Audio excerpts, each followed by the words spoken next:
네, 여러분 안녕하세요. 안정영입니다. 뭐 들으셔서 아시겠지만 요즘 제 몸 상태가 좀 말이 아닙니다. 그래서 좀 목소리도 그렇고 기침도 많이 하고, 그래서 여러분들이 좀 강의 들으실 때 조금 불편한 부분이 있을 수 있어요. 그 부분 먼저 좀 양해 좀 부탁드리고요. 오늘은 제가 면접 백제에 대해서 하나 좀 알려드리고 있는데, 여러분들이 가장 좋아하실 그런 시간일 것 같아요. 사실 뭐 이런 식의 어떤 구조 짜는 거는 그렇게 별로 좋아하진 않는데, 왜냐면 여러분들이 좀 생각하고 만들어낼 수 있는 충분한 역량이 되는데, 아무래도 여러분의 입장에서는 소위 뭐 떠먹여 드리는 걸 되게 좋아하니까, 또 그런 여러분들의 니즈도 또 제가 무시할 수 없으니까, 가장 가벼운 마음으로, 또 여러분들도 빨리 좀 이런 식으로 깨우치라는 그런 마음으로 오늘부터 좀 면접 답변 구조 시리즈도 좀 만들어 드릴게요. 그래서 그 면접 백제 같은 경우에는 제가 얼굴을 보여드리면서 저의 생각도 말씀드릴 거고요. 그 다음에 여러분들께서 그 면사포 뽀개기 아마 제가 이 방송에 나가고 있을 때쯤은 게시를 했을 겁니다. 제가 다 예약으로 올리고 있는데, 아무튼 그렇게 방송을 좀 뽀개서 여러분들이 방송까지 같이 보시면서 이런 식으로 방송을 보면 된다. 그리고 나도 저렇게 하면 되겠다, 하지 말아야 되겠다, 백문이 불여일견이니까요. 그래서 그런 차원에서도 좀 방송을 보시고요. 오늘 같은 이런 강의도 좀 있을 겁니다. 이런 거는 실제 여러분들이 맞닥뜨리는 어떤 질문들, 그 다음에 여러분들이 좀 고민하는 질문들, 아니면 여러분들에게 가장 기본적으로 주어지는 질문들에 대해서 과연 평가자의 의도는 무엇인지 제 관점에서 좀 파악을 하고요. 이런 땐 이렇게 대응을 하라라고 하는 전략을 좀 짜드리고, 실제 답변까지 뭐 이건 모범 답변은 아닌 거고요. 제가 이걸 만들면서 생각나는 대로 한번 좀 적어봤습니다. 그래서 여러분들도 이런 차원으로 말씀해 주시면 되니까 그렇게 한번 좀 가볍게 보도록 하겠습니다.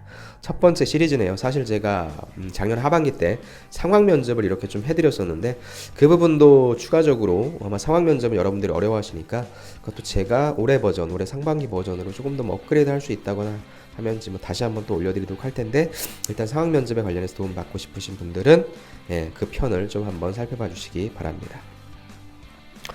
자, 면접에 정답이 있다고? 이거는 뭐 여러분들께서 굉장히 많이 좀 고민하시는 부분들이고, 아마 자기소개서 이렇게 써라 저렇게 써라 라고 많이 게시물들이 올라온 것처럼, 이제 또 면접 시즌이 되니까 뭐 이런 질문은 이렇게 대답해라 라고 하는 것들에 대해서 좀 많이 나올 거예요, 사실. 그래서 아까도 말씀드렸지만 제가 그런 걸 그렇게 좋아하지는 않는데, 그래도 저도 여러분들한테 이런 인사이트를 보여드릴 수 있겠구나, 이렇게 좀 할 수 있겠구나라고 하는 것도 느껴드리기 위해서 하고요. 사실 이거에 관련된 질문들은 제가 실시간 방송할 때 있잖아요. 그때 좀 던져주시면 그때그때마다 또, 왜냐면 지금의 생각과 그때의 생각이 또 달라질 수 있으니까 그렇게 말씀을 드릴게요. 네, 이렇게 저는 면접에는 정답은 없다고 생각을 하는데요. 대신에 평가자의 의도는 명확히 있다고 생각합니다. 평가자가 A라는 질문, B라는 질문, C라는 질문 또 똑같이 성격상 장점을 물어보는데, 면접을 시작하자마자의 성격상 장점을 물어보고요. 아니면 면접이 한창 진행되고 있고 평가자가 나에 대해서 어떤 의구심을 갖고 있을 때 성격상 장점을 물어본다 라고 한다면, 평가자가 성격상 장점을 물어보는 이유는 분명히 따로 있을 겁니다. 이런 식으로 평가자가 나한테 지금 왜 이런 질문을 할까에 대한 의도를 파악하시면 됩니다. 그 다음에 그 상황에 맞게, 그러면은 초반에 내가 성격상 장점을 대답할 때와 중반에 내가 어떤 압박을 받은 다음에 성격상 장점을 얘기할 때의 답변 내용은 달라져야 될 겁니다. 이런 식으로 면접은 정해져 있는 답이 아니라 내가 그때그때 처한 상황에 맞게 평가자가 나한테 무엇을 왜 물어보는지에 대한 느낌을 받으신다면, 여러분들이 신나게 외우셨던 대답이라도 하지 마시고요. 빨리 거기에 맞게 평가자에게 커스터마이징 해주셔야 됩니다. 그래서 그런 상황에 맞게 우리가 이제 구조짜기 연습을 좀 하자는 겁니다. 자, 오늘의 질문.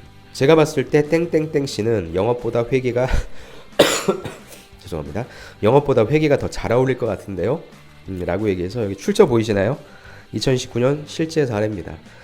이 질문은요, 사실 저의 제자이자 저희 프로의 구독자인 우리 JW 이 친구가 받았던 질문이라고 합니다.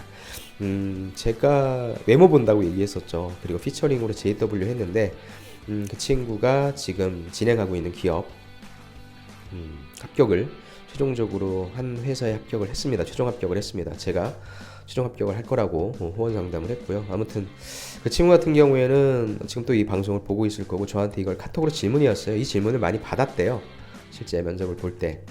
그래서 이건 내가 방송용으로 쓰겠다라고 얘기를 했고요. 아마 여러분들도 이런 질문을 좀 받으실 거예요.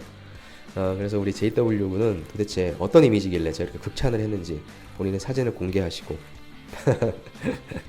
그 다음에 관련해서 면접을 굉장히 잘 보는 친구예요. 그 다음에 이미지가 좀 굉장히 좋아요. 그래서 그런 부분들을 잘 살리시고 요거에 대한 답변도 알려드릴 테니까, 그러니까 제 관점에서입니다. 뭐 정답은 아니지만, 하지만 여러분들도 이런 질문 충분히 받을 수 있어요. 제가 봤을 때 우리 안정영 씨는 영업보다 회계가 더 잘 어울릴 것 같은데요. 이 친구 같은 경우에는 경영학과였고요. 회계 자격증도 있었어요. 근데 그렇다면 그런 스펙들이라고 한다면 충분히 회계직도 갈 수 있을 텐데 너는 왜 굳이 영업 관리 쪽으로 가려고 하냐라는 질문인 거죠. 근데 딱 봤을 때 인상이 어떻게 보면 회계 쪽도 어울리기도 하고요. 또 어떻게 보면은 영업 쪽도 어울리기도 합니다. 근데 저는 일부러 제가 영업 쪽을 지원하라고 얘기도 많이 했었거든요. 그럼 이제 본인한테는 이런 질문이 들어온다면 압박인 거죠. 이거는 압박 질문입니다. 그래서 여러분들이 이런 질문 딱 받게 되면 이 사람이 나한테 따지는 것이 아니라 어떤 질문이다라고 생각하면 되냐면, 이것은 압박 질문이구나 라고 여러분들이 파악하시면 돼요. 압박 질문은 뭐예요? 정답이 있어요, 없어요? 없어요. 여러분들이 어떻게 대처하는지를 봅니다. 대처하는지. 그래서 압박 질문을 받게 되면 여러분들이 이렇게 생각하세요. 이건 무슨 말을 해도 압박이 걸립니다. 무슨 말을 해도 압박이 걸려요. 그리고 이거는 말씀드린 대로 정답을 듣지 않은 게 절대 아닙니다.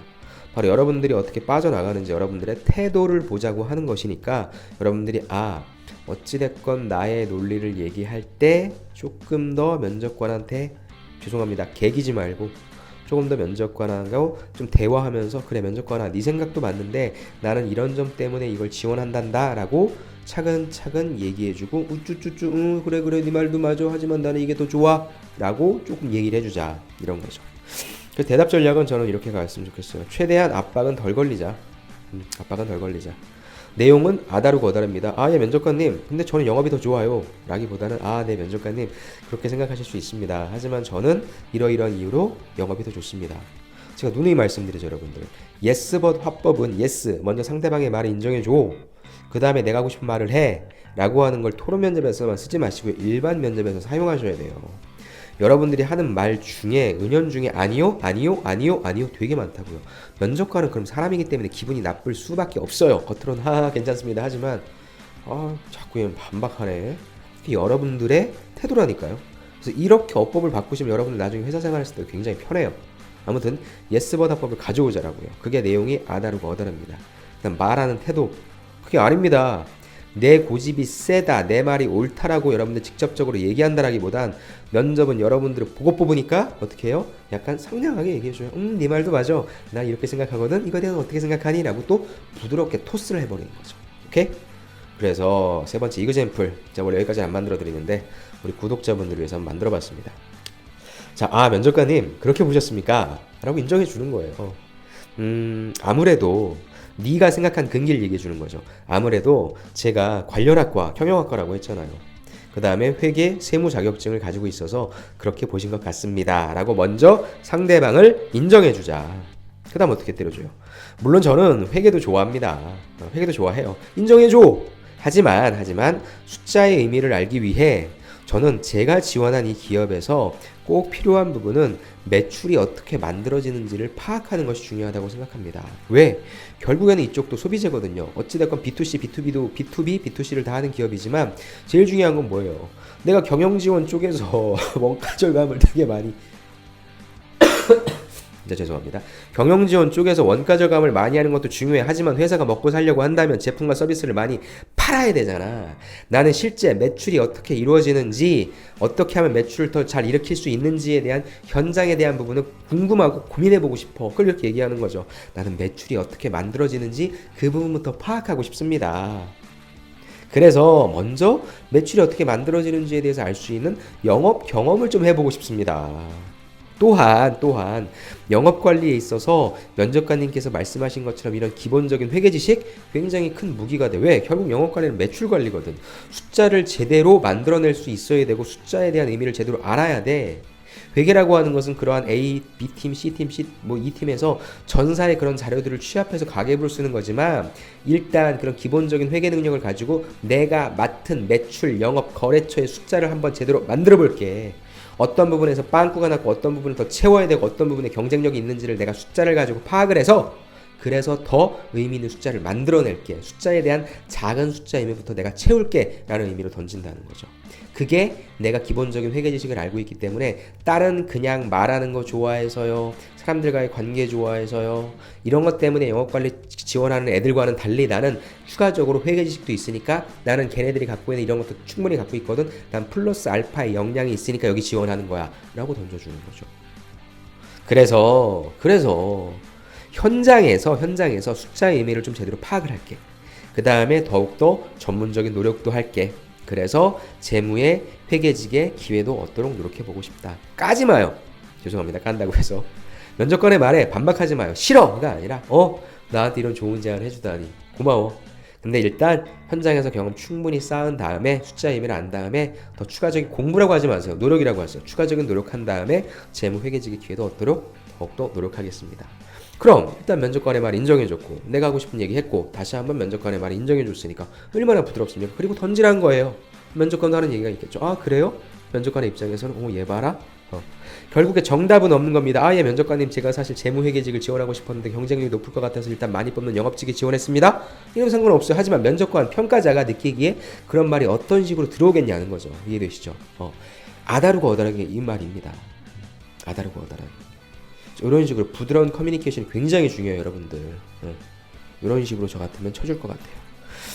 그래서 오늘의 질문, 제가 봤을 때 땡땡땡씨는 영업보다 회계가 더 잘 어울릴 것 같은데요 라고 하는 압박 질문이 나왔을 때 제일 중요한 건 면접관을 먼저 인정해줘요. 우쭈쭈쭈쭈 그래 네 말 맞아. 그 다음 내가 하고 싶은 얘기를 강하게 하지 말고 부드럽게, 그다음 다시 한번 면접관의 얘기를 우쭈쭈쭈 또 해줄 수 있으면 우쭈쭈 또 해주자. 오케이? 우쭈쭈 내 말 우쭈쭈 또 해주자는 거예요. 3단 논법이네. 이렇게 강의를 하면서 또 저도 하나 또 깨닫습니다. 근데 약간 다른 질문이 있을 수 있어요. 자, 한정영 씨, 저희가 영업 쪽이 아니라 회계 부서로 옮기면 어떻게 하겠습니까? 라는 질문은 약간 달라요. 그것도 제가 하나 만들어 드릴게요. 생각이 또 나네요. 아무튼 우리 JW 군 만약에 또 근데 본인은 재무회계적인 그런 느낌도 있지만 그 영업적인 느낌도 훨씬 강하고요. 제가 그때도 얘기했지만 컨설팅할 때도 얘기했지만 재무회계를 본인의 메인으로 가져가다 보면은 사실 그렇게 큰 경쟁력은 없어요. 하지만 본인이 기획하고 전략 짜고 다양한 경험들 했고 거기에 회계적인 지식을 갖고 있으면 영업관리자로서는 굉장히 좋은 경쟁력이니까 우회 전략으로 가서 지금과 같이 뭐 영업 쪽이나 아니면 홍보 마케팅 쪽이나 이쪽을 계속적으로 지원하시면 훨씬 좋을 것 같고요. 앞으로 이런 질문이 나오면 우쭈쭈쭈쭈 나의 생각 부드럽게 다시 한번 우쭈쭈쭈쭈로 가주시면 좋을 것 같습니다. 최대한 압박 덜 걸리자. 그 다음에 내용은 아다르고 어다르니까 말하는 태도 엄청 신경 쓰자 라고 하는 차원에서 좀 말씀을 드렸습니다. 이런 식으로 여러분들도 스토리 구성을 좀 스토리도 좀 구성해 보시고 연습입니다. 그러니까 큰 틀은 그거죠. 일단 면접관의 말을 인정해주자. 그 다음에 아다르고 어다르니까 부드럽게 커뮤니케이션 하자. 일단 마지막에 저처럼 또 기회가 된다면 재무회계 또 다시 지원해보고 싶습니다. 꼭 그렇게 안 해도 돼요. 최대한 부드러운 커뮤니케이션을 끝내줘도 됩니다. 이런 식으로 여러분들이 인사이트를 얻으셨죠? 이 구조 내에서 파악하시길 바라고요. 마지막으로 제가 PS 적었죠. 제발 제가 이렇게 다 오픈합니다. 저한테 많은 친구들이 걱정해요. 선생님 이렇게 다 알려주셔도 되냐고. 괜찮아요. 전 계속적으로 만들어낼 수 있고 뭐 따라 하려면 뭐 따라 하라고 하는 뭐 그런 주의긴 한데 가급적이면 제 눈에 걸리지 마시고 취준생 분들만 이 구조를 잘 가져가셔서 잘 알맞게 열매를 따먹으시기 바랍니다. 만약에 뭐 다른 분들이 따라해서 그대로 이거 쓰신다면 전 저주를 내리겠습니다. 평생 아무것도 하지 못하게 저주를 내릴 테니까 걱정하지 마시고요. 우리 취준생 여러분들은 꼭 가져가셔서 여러분들의 추가적인 인사이트로 하셔서 더욱더 풍성한 답변을 만드시기 바랍니다. 어때요 여러분들? 좀 도움이 당연히 되겠죠. 아무튼 만들어 드릴 수 있는 한 제가 최대한 만들어 드리겠습니다. 또 실제 여러분들이 궁금한 질문들이나 있으면 올려주십시오. 그리고 말씀드렸지만 제가 가급적이면 가장 많은 시간 쏟는 것은 신문과 경제 뭐 이런 부분들에 대해서 좀 쏟으려고 하고요. 이런 내용들은 제가 실시간 제 방송에서 다뤄드리려고 하니까 이제 뭐 SK, 삼성, 뭐 이제 CJ, 뭐 이제 LG 다 열리겠죠. 그래서 우리 여러분들 준비하시고 있는 기업들에 대해서 다양한 질문들이 있으면 언제든 주시고요. 같이 한번 고민해 보자고요. 정답이 어디 있겠습니까? 가장 여러분들 상황에 맞는 대답을 찾아내기 위해서 같이 머리 한번 굴려봅시다. 오늘 수고 많으셨고요. 다음 시간에 찾아뵙도록 하겠습니다. 감사합니다.